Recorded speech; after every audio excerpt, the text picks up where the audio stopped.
Check, check, check, check, check, check, check, check, check, check. 1, 2.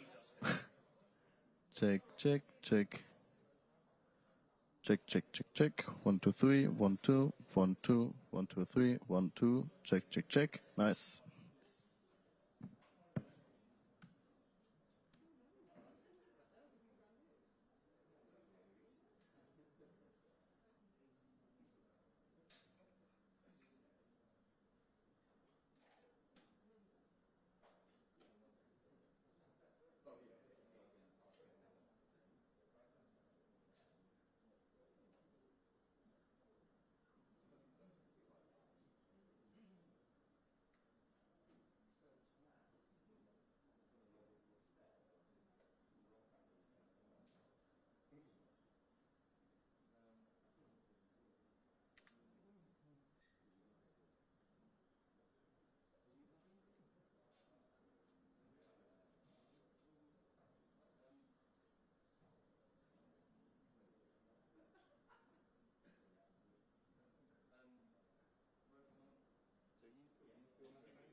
We're doing it 2:30 today. Yeah. Eric, stay at the front. Who wants these? Anyone else?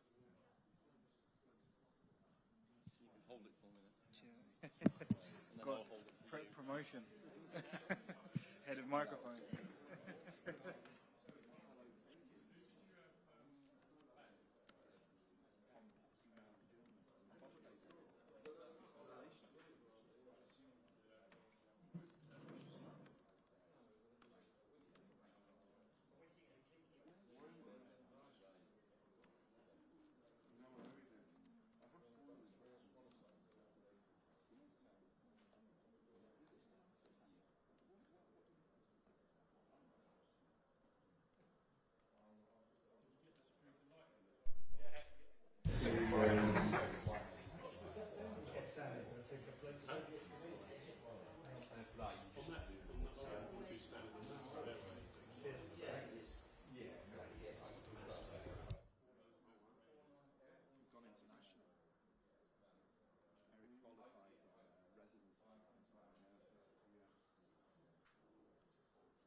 Well, you don't want to do.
You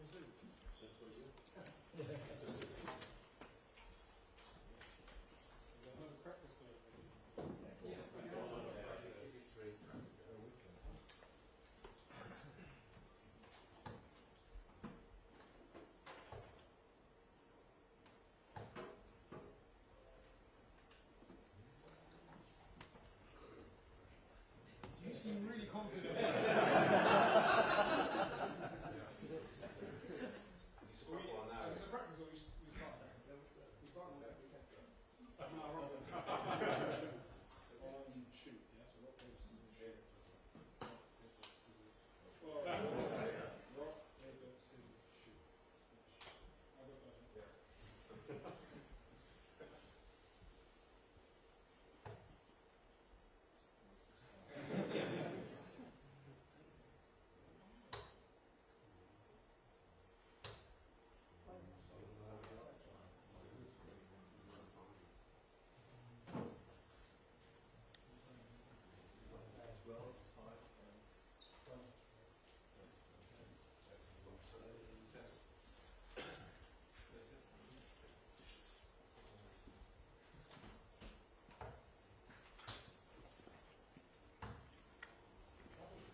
Okay, good afternoon everyone and welcome to Blankenheim for this media conference with Marc Guehi.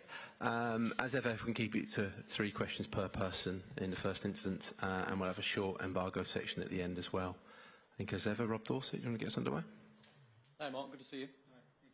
I know the players tend not to listen to us lot in the media while the tournament's going on, but that's a bit of a shame in your case because the vast majority of us in this room and the fans have been saying that we think you've been England's best and most consistent player so far. How nice is that to hear? How much are you enjoying the tournament? Good afternoon, everyone.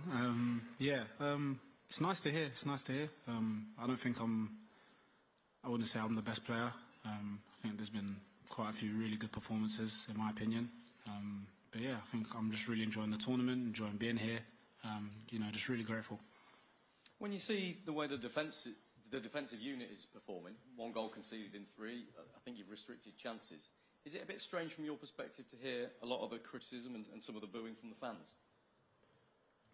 I don't think the team's too focused on that, to be honest. I think we're just appreciative of those that have actually just come and supported the team in general, to be honest. Like I said, I think the camp's a very calm camp, quite relaxed and focused camp at the moment. But yeah, I think everyone's just really focused on the next task at hand, to be honest. Gareth has told the newspapers that he thinks he's maybe the reason for some of that negativity around the place, with some of England's support in particular. I wonder if that's tough for you to hear, because this is a manager who's given you your opportunity, brought you to your first major tournament. How important has he been for you? How important do you think he's been for England generally?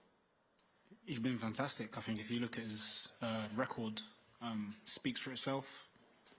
Everyone's behind the manager, that's for sure. We've got a really close, tight-knit group, just focused on the next game, and I think everyone's just really appreciative of the manager, especially me. Him giving me my debut for England, him showing so much confidence in me. I'm really grateful, and I'm sure the rest of the team is as well.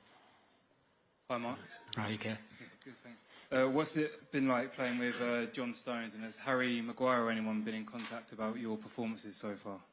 No, I haven't spoken to Harry, but I think me being here, Harry's played a big part in that. His consistent performances for our other tournaments, his help with me on the training pitches before, it's been amazing, and I can't speak highly enough of him and John. Playing with John's a dream, to be honest. He's top professional, makes my life so much easier, and I'm just following in his footsteps. So it's fantastic. watching those players over the last few years, has that helped you, do you think, step into the important role you have now? Yeah, 100%. Like I said before, just seeing them two at the highest level, playing consistently, playing really well, never letting their country down, I think is has paved the way for me, and I think for so many others to come through in the future as well. Just to follow up on the kind of expectation there is from fans on the team, are you feeling that as players, and do you think it will go up as you're on the perceived favourable side of the draw? About the draw, I think everyone's seen in this competition that I don't think there is a favourable side of the draw. Every team, every opponent that you come up against is really tough to play against. But I think we just need to remain calm, and I think that's the environment that we've set ourselves. We put pressure on ourselves, but it's a very calm and focused environment, I'd have to say. So we just need to continue focusing on one thing at a time, really. Can we go Faye and then to Henry? So, Alex first. Hi, Mike. Nice to see you. Hi. England's defence is the most successful defence in the tournament so far. How proud are you of that, bearing in mind that was the focus coming into the tournament, that it was perhaps England's weakest link? I'd say I'm content because the job's not finished. It's important that I'd say, carry on building. And that's testament to the entire team, because we're not out there just playing by ourselves. It's the pressure from the front, it's the midfielders helping us, constant communication. So I think if we carry on building, we'll be fine. Is that something that maybe the fans and critics outside maybe need to remember, that actually defences tend to win tournaments and not necessarily the best attacking side? Yeah, I think it's a collective. Being able to defend really well, and if we're going to go far in this tournament, your defence needs to be really strong. So I think the critics I'm not aware of anything anyone says anyway. So I think as long as we carry on moving forward in the right direction, we'll be okay. Just finally, how much has training stepped up now you're heading into the last 16? It has a lot. Even from just the last game, the intensity's gone up. We put a lot of pressure on ourselves to keep high standards, and I think it has to just remain at that level if we're going to carry on moving throughout this competition. Thanks very much. Hi, Mark. You captain England at under-17s, under-21s, and you were Palace captain at 21. What are your strengths? Are you just a natural leader? Is it communication? I said this in another interview. I think my strengths are, to be continued. I don't actually really know. I'd say I'm continuously developing everything at the moment. Trying to just get better in every single department of my game, whether that is communication or whether that is distribution or defending. So I think hopefully in the future there's a few more bits to come from myself. You told the BBC that Thiago Silva and Didier Drogba were sort of role models for you. What were their strengths that appealed to you? I'd say resilience, both in their stories growing up, both in what they had to endure in their careers. In any professional career, it's really difficult to make it to the top. And for both of them, I think that's, for me, one thing that stands out for sure. And given England's issues at left back, were you surprised that Tarek is not here? I would have loved T to be. I thought he's had an amazing season, very consistent in his performances. Obviously, it's a shame, but I'm sure if he carries on, as we've seen with so many England players, that you definitely are able to get your chance. Thanks, Henry. Jack Pitbrook. Hi, Mark. You talked about John Stones earlier. Obviously, him and Kyle Walker have been playing tournament football for England for about 10 years now. Have they given you any particular pointers on how to get yourself through a tournament like this? Just to be yourself. I've relied, I'd say, on them as well as the whole team, to be honest. We rely on each other, but they've just told me just to be myself, to carry on doing what I'm doing, and just to support one another. I think that's is mostly the important thing. And what's it like playing with Kyle Walker? Top, unbelievable player. His career shows what he's already done in the game, but his tenacity, his leadership on the pitch really shows, especially in tough moments. So yeah, he's an amazing player. The other day on TV, he got called a cheat code because of how quick he is in helping you guys defend against the counter-attack. Is that something that you appreciate? Yeah, I think his pace definitely helps a lot in any situation. But it's not just that. His reading of the game is fantastic. you know, he's not just like a one-trick pony. He's not someone that should just rely on his pace, but his intelligence to the game, his position, like I've said. So yeah, he's a fantastic player, an even better person for sure. Thanks, Jeff. Any questions? Come back to Rob. Mark, how much do you know about Slovakia? Because we thought for a long period it might be the Netherlands you were playing in the last 16. Turns out it's Slovakia. Have you started looking at them specifically yet? We haven't done any team analysis on them, but we all watch the games and we know they're a really good side. Obviously coming, I think it was third in the group they qualified. But yeah, they've got some really good players in their team. Lobotka being one, the obvious one from Napoli, but a lot of good players. You know, I think it's just going to be another tough opponent, tough challenge to deal with. But it's important that we just have to be ready for those challenges and match whatever intensity they're going to bring. And I totally appreciate what you're saying about every team being a tough challenge and reputations haven't really counted for a lot in this tournament so far. But you can understand the fans get quite excited when they see that France, Spain, Portugal, Belgium are all on the other side of the draw. You can't meet them until much later in the tournament. Yeah. Does that build confidence? I think what builds confidence is togetherness, performances, the fact that we haven't lost the game yet, which is really important. I think all the other things you can't really control. I think it's important that we just control what we can control, and that's remaining calm, focused, and dealing with whatever you know, obstacles in front of us. And the manager has spent his entire England career really trying to build a togetherness and an atmosphere around the England camp, which is great for you guys to go out and do your best. Is that still there? Do you still sense that? Is there still a positivity in the camp that, because it's your first experience, of course, of a major tournament? Yeah, I think you can see it every single day in the togetherness we show when we're, you know, playing darts or playing paddle or whatever activity it is, and it shows that on the pitch. You know, going through tough moments on the pitch, it all shows. I think credit, like you say, to the manager, credit to the senior players that have been there for so long that allow players like me that haven't had that experience at this level to come in and just feel like themselves. So yeah, togetherness is definitely there. I'm just going to ask one more about Anthony Gordon's chin. It came as a bit of a shock to us when we were doing live training earlier and we saw this big gash on his chin and he's got it over his arms as well. What happened? Yeah, he fell off his bike. Boys went out on a bike ride. I actually wasn't there. I heard about it and so I was actually talking to him and wasn't really paying attention to him while I was talking to him. Turned around and I saw, you know, the massive gash on his chin. But yeah, he's okay. He's good, but he just fell off his bike. Yeah, he's Has it been a bit of a joke in camp? A little bit. But yeah, he's doing well. He's doing well now. I think that's part of the live section. And actually, you'll be hearing from Anthony Gordon tomorrow, so you can ask more on that. We'll move on to the embargoed section. Yeah. Okay. We'll start with Dave Hyde.